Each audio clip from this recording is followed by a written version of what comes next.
So you're already tired of the music videos, the top tens, the rankings. You don't want to hear those. I mean, I've only got like one viewer. I don't know how anybody could be tired of it already. But what would you rather have me do? Star Trek? Huh. Well, yeah, I think I can do that. All right. Well, you better be viewer number 2 then, because otherwise I'm going to come find you. All right.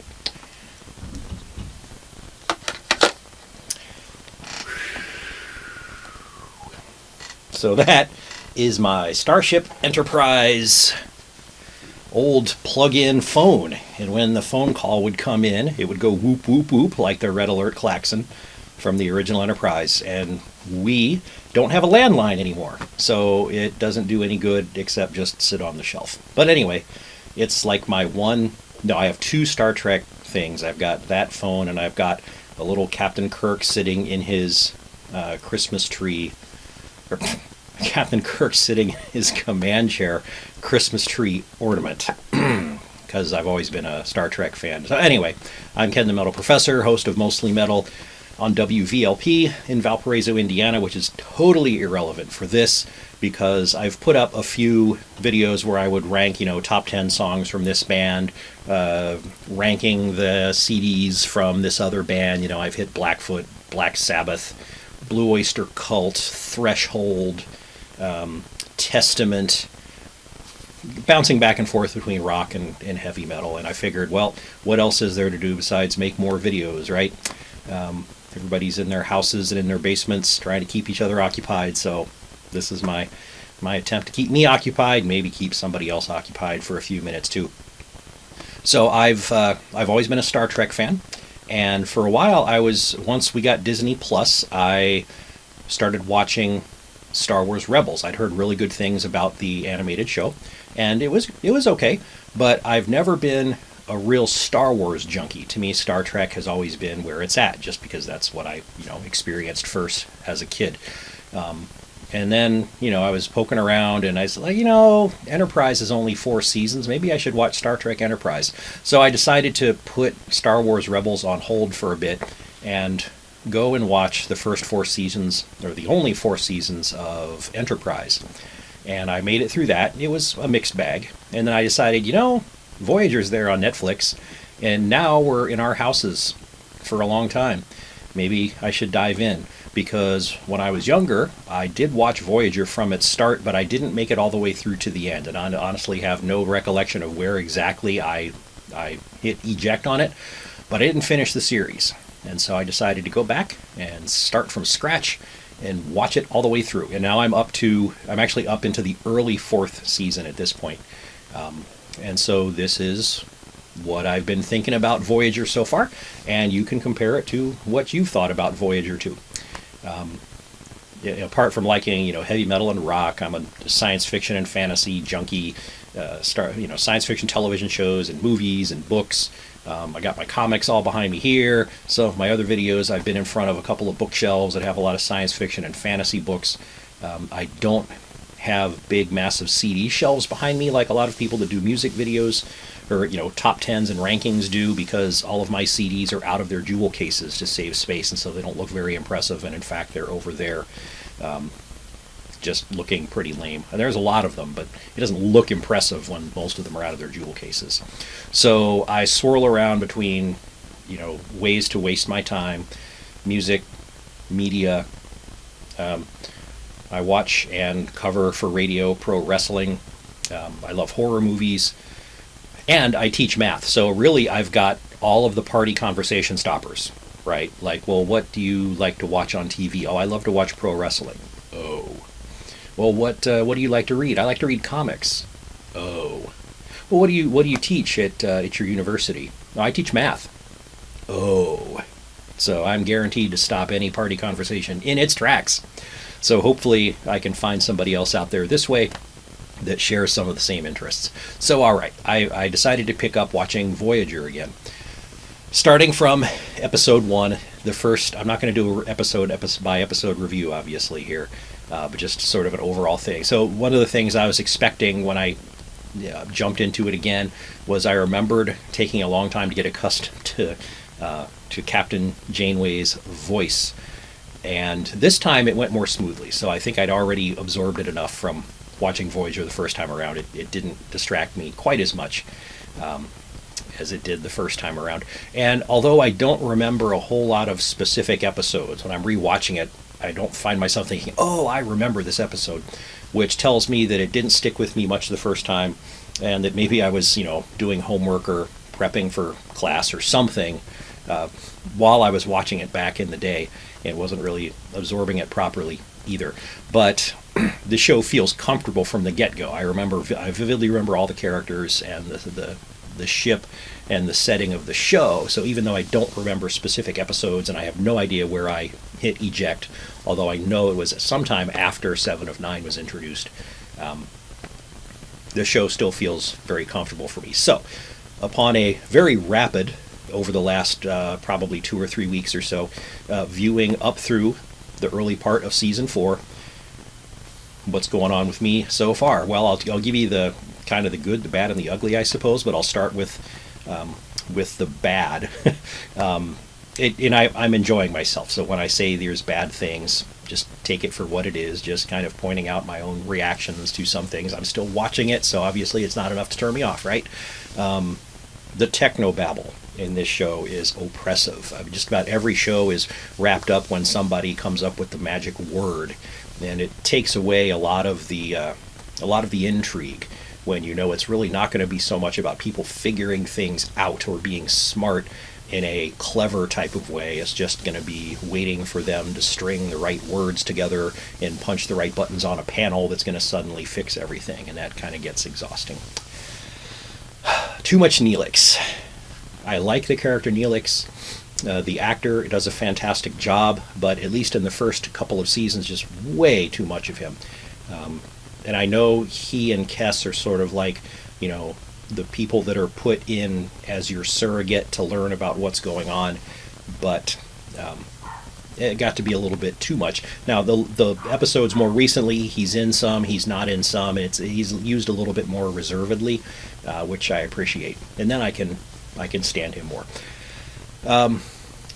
There's inconsistent geography in the show, and what I mean by that is, like, say, obviously I'm old enough that I remember watching the original series. That was my introduction to Star Trek.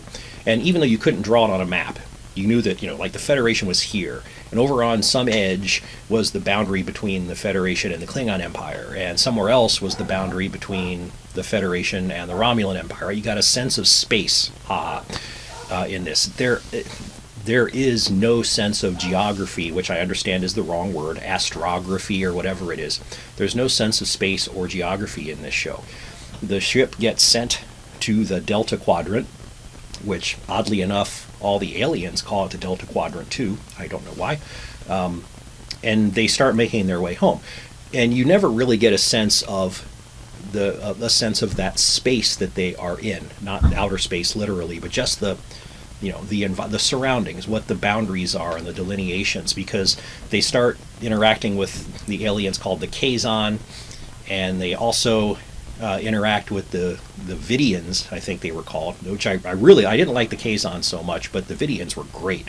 I really liked them a lot. But they'd encounter the Kazons, but then they would encounter the Vidians, and then they would encounter the Kazons again. And so there's no sense of like who's got what area and what do they have to avoid. They're just running into everybody randomly. There's also a little bit of questions about, well, if they're brand new to this area of space and now they're going back at warp speed to try to get home, and yet they come across an alien race where one of the people says something like, "Oh, I've heard about this transporter technology of yours." Like, how? They just got here and now they're shooting back to home and you're in the direct line. How did news about their transporter technology get to you who have not met them before? I don't know. Or when an episode in the where the Vidians are coming around and scanning human bodies on the Voyager ship because they're trying to harvest organs, and one of them looks at his little device and says, "Vulcan, male," when he was examining Tuvok. how the Vidians know about Vulcans. I know some Vidians way over there might have encountered the ship already, but this is a new group of them, and now he's talking about Vulcans like they've known about Vulcans for eternity. It's a little bit weird. I don't have any sense of geography whatsoever. Way too many holodeck episodes early on. They space them out a little bit more. I just finished watching one where John Rhys Davies was playing Leonardo da Vinci, and his hologram character actually manages to come to life on a planet because some of his equipment was stolen and installed on a planet. I could have done without that. I don't like holodeck episodes. And there was a space early on, like in the first season or early second season, where there were about 3 episodes in a row where either the main plot or the side plot had to do with holodeck malfunctions or people with holodeck stories and things like that. And it's like, if you're in the first season and you're already relying on holodeck stories to fill the time, then change gears, folks, which I think they did. They got a little bit better at that. Another thing that got better as the seasons went on is early on, way too many forehead ridge aliens. You know exactly what I'm talking about. Like, well, these guys are this alien species because their ridges are horizontal across their forehead. But these guys are a different alien species because their ridges go up the sides of their forehead. And these guys only have one straight down the middle. And that's a pretty unimaginative way to start distinguishing. And it probably has a lot to do with how much money you have to spend, because by the time seasons 3 and 4 come around, I think the aliens are much more interesting to look at. When I was watching Enterprise, they suffered through the same problem until they got to season 3, where you were introduced to this I can't remember what they were called, but the cohort of aliens that were trying to eliminate Earth.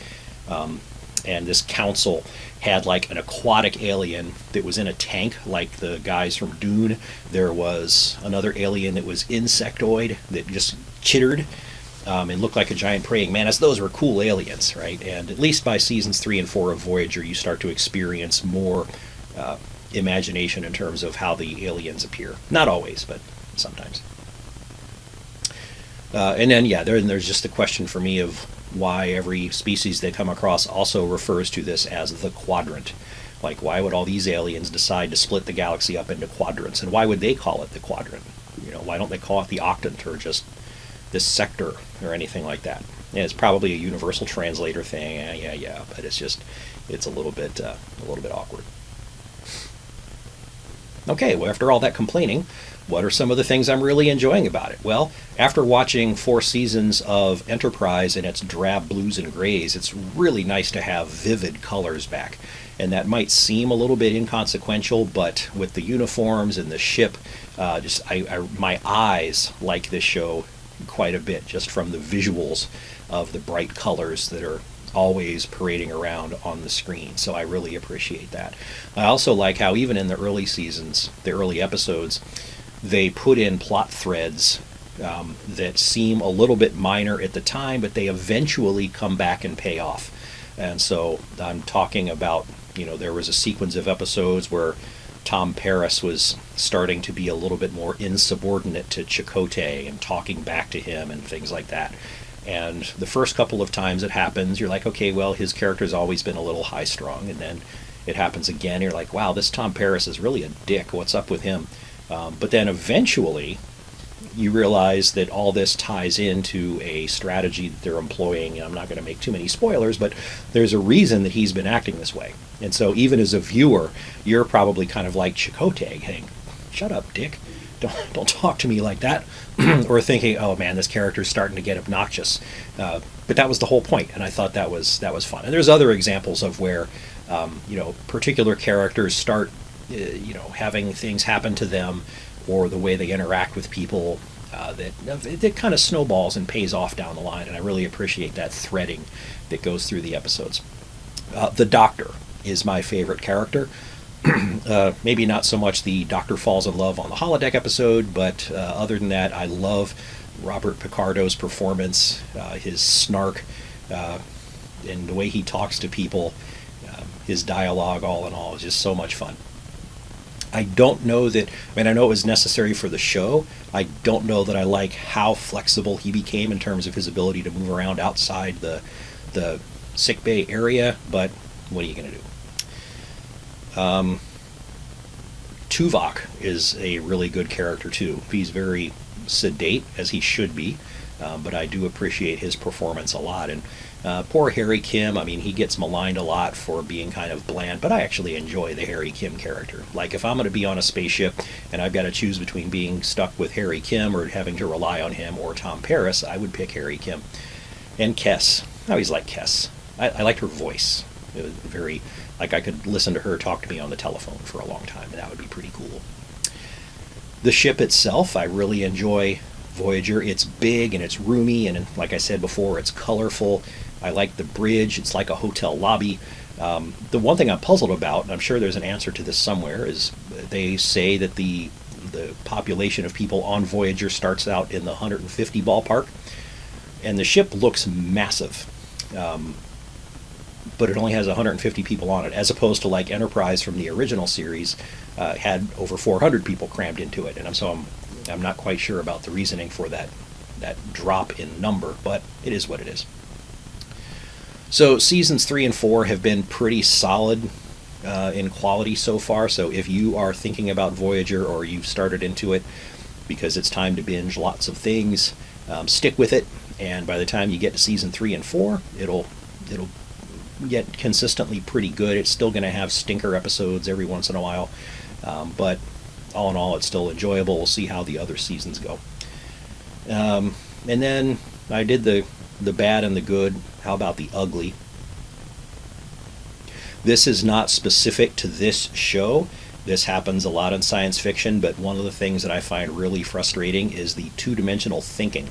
You know, they're over here in the galaxy and they're trying to get back here, and along the way, here's an obstacle or a race that they get in trouble with and they get in battles with, or over here is something that they can't quite pass. Maybe it's a nebula. Why don't they ever go up and over these troublesome areas, or down and under? That's, in this show and in so many others, that's never explained. And it's an effect that's seen even on the displays on the ship, where they'll show like a star chart, and here's the ship's path, and they'll show the ship's path wiggling laterally back and forth in between these nebulas or stars or whatever it is. There's never any up and down. It's always just wiggling side to side, and I don't know what the reason for that, and it's really aggravating. If there's aliens you have to avoid, also please tell me why you just can't go up and over. Go up and over and down, instead of just figuring out a way to get in trouble trying to zigzag through them. The reliance on CGI, to me, is pretty ugly. I know that that's an artifact of when the show is being made, and at least then the more primitive nature of CGI. But even if it was slick CGI, I would rather have practical effects. But there's been some critters on the show that have been CGI critters on the ship or on a planet that they look like wet slime, and they're no fun to look at. The two-part episode about the Borg at the end of season 3 and into season 4, where they come across a species that actually is defeating the Borg as well, and those aliens end up being CGI monsters, which to me takes away any threat whatsoever, because it's so jarring to watch them. I can't develop any tension because they're present in the same space as the Voyager characters or even the Borg, because of the CGI work. And then lastly, here's the big one for me, episode titles. Because what I'm doing is I'm watching the episode, and then when it's done, I'll go onto IMDb and I'll read the trivia and the goofs that people put in. I like to read a little bit about the episode I just watched.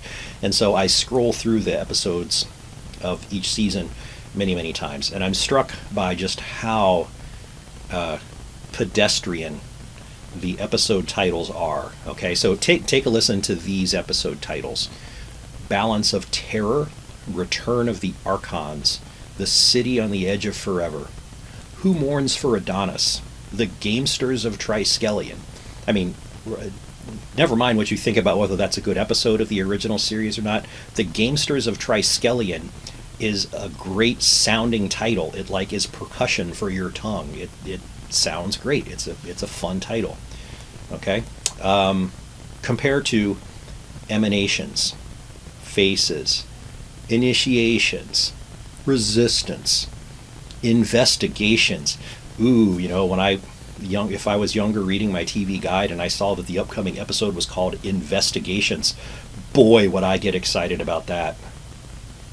So there's a total lack of imagination here with the episode titles. They're just so lame.